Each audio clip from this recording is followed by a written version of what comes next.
Hi, I'm Dr. Marc, and I'm going to help you sing and perform more like the top artists around the world. I'm a professional voice teacher, performance coach, and opera stage director.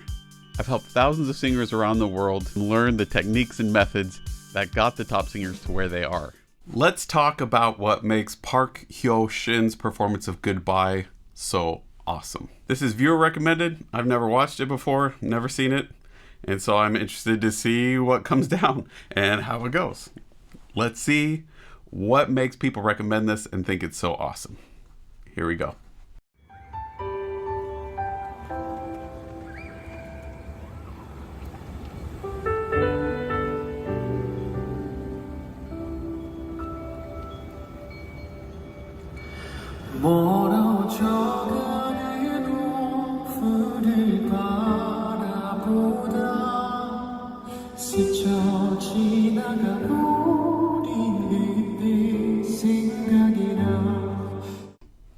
Okay, right off the bat, he's relatively calm. This kind of red light fog stuff also makes that black pop out. So we have a really nice double layer of kind of masking around him that gives us visual interest. Really, really nice. He's standing there, mic, not doing a lot of movement and jumping around and dancing. Why? Because the music doesn't call for it. The music is relatively calm. Awesome.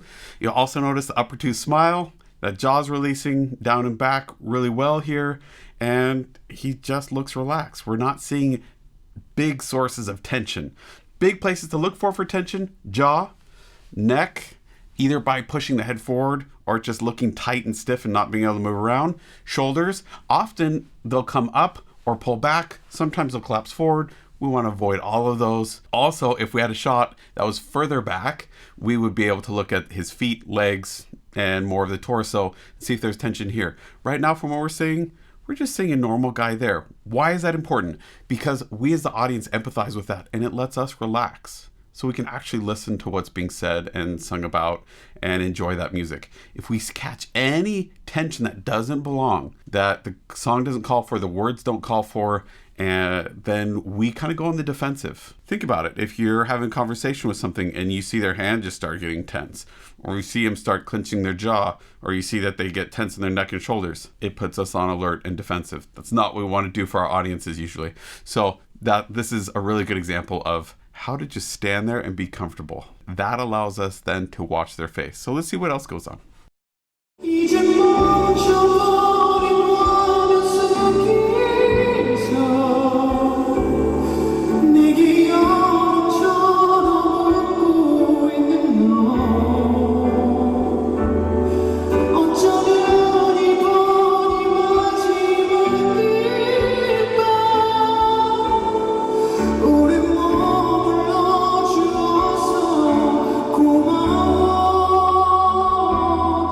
Okay, other things to notice: really consistent airflow.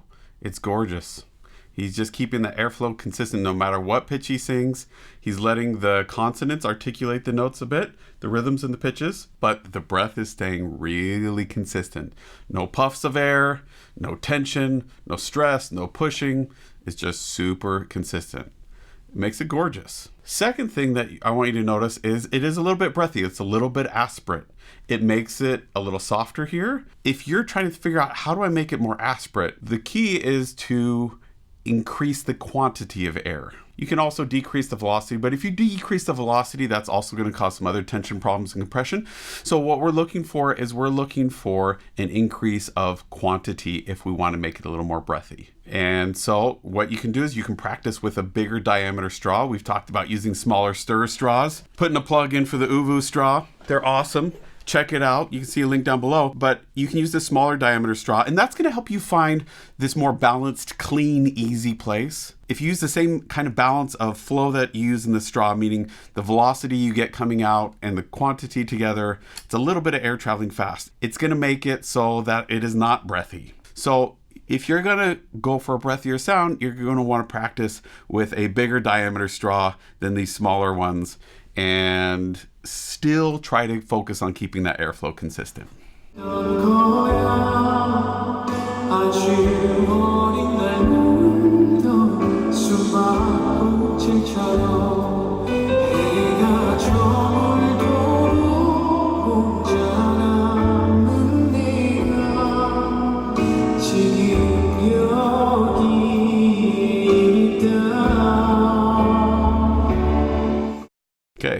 you'll notice that his hands are starting to get a little bit more involved. That's nice.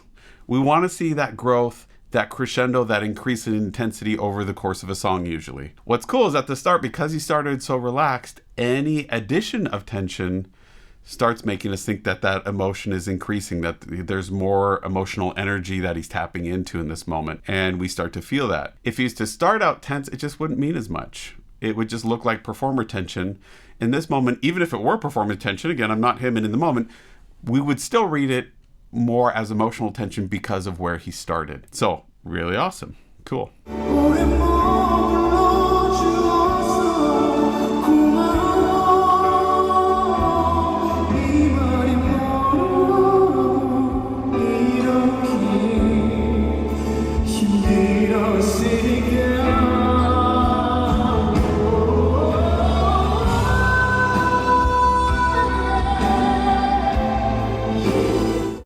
Okay, the other thing I want you to pay attention to is where he's placing the sound. For the most part, for me, it sounds like he's placing the sound straight up. So if you imagine that you're sending your sound back to the back of your head here, you'll notice it opens up, it gets rounder, and it gets a little of that swallowed sound that we're talking about. We can go through our entire head that way and identify placement, where we're feeling it resonate, where we're sending the sound to. And again, is it true that we're taking our voice and placing it? No, it's just a way to think about it and get a response from our subconscious that causes a whole host of little teeny changes in our body. As he's singing here, seems like the most part it's going straight up. It has that warmth and openness, this roundness, some tallness to it, but it also has a little bit of that forwardness, and you'll see that upper tooth smile keeps it from getting swallowed all the way back there. You'll notice when he goes up that really high notes up there, then he pulls that placement forward, da-da, and then he pulls it back, da-da,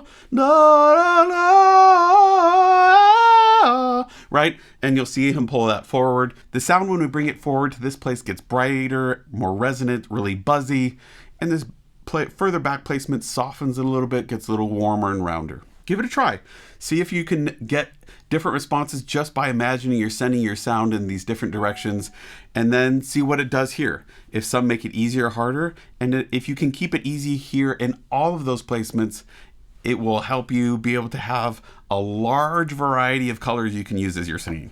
What we're looking for the most part, though, is that wherever we choose to place that sound stays consistent over a song, at least for a section of song. So it can be verse, and then it changes for the chorus, and then back to it at the verse or something like that. For the most part, though, we're looking at that placement to stay consistent. And for the most part, he stays really consistent until he gets to that top. And it's kind of important at that top for it not to sound swallowed and weak. So it's a really smart choice that he takes it forward as he's going up to those higher notes, but he keeps it really smooth and it's not an abrupt change, which helps us transition with him and helps it sound like it's not a mistake, which it's not. It sounds gorgeous.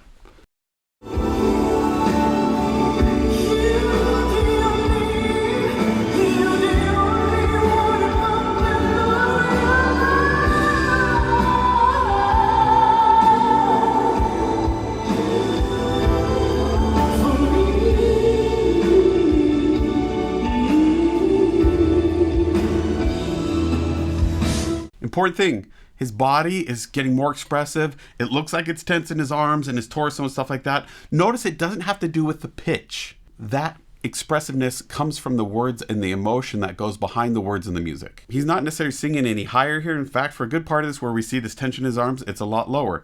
He's not making these gestures because he has to make the note or make the sound. He's doing it to communicate. That's a huge distinction to make. Go ahead and video yourself as you perform and see what you do. See if you're using your body and expressing your body because you're trying to communicate something, or because your body's trying to compensate and push something out or force something, or it's just doing weird stuff because you're stressed or something, who knows what. To me, in this moment, I believe that has to do with what he's saying.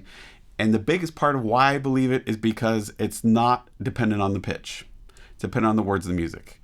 And that's something that I think is awesome.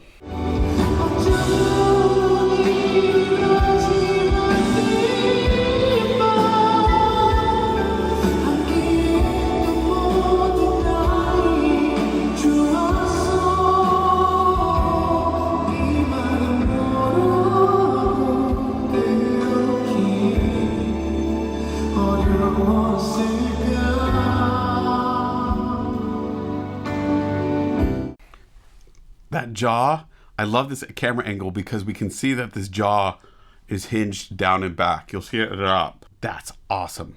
That also helps warm up the sound, keep it nice and rich and full. It also helps us feel relaxed. We don't get any chin wobble that we see in some other singers where we see a lot of tension there. It keeps his tongue relaxed. It just keeps that sound really fluid, rich, and full. And it's a gorgeous sound, no doubt.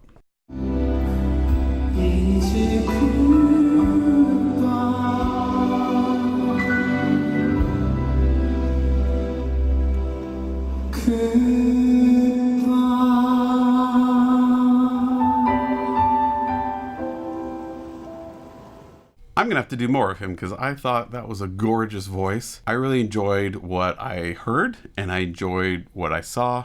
I was able to engage in the moment, believe that he meant what he was saying, and it's a gorgeous sound. It made me want to hear it again. And so I'm looking forward to doing more videos on him, hopefully in the future here, because that's a voice worth following and seeing what else he's doing. I'm really interested to see most where he takes that voice when it's a faster song. And my guess is, from what I'm hearing in this, that he has a whole lot of colors and tools in his tool bag that let him be super expressive and malleable in a lot of different sounds and styles. So interested to see where it goes.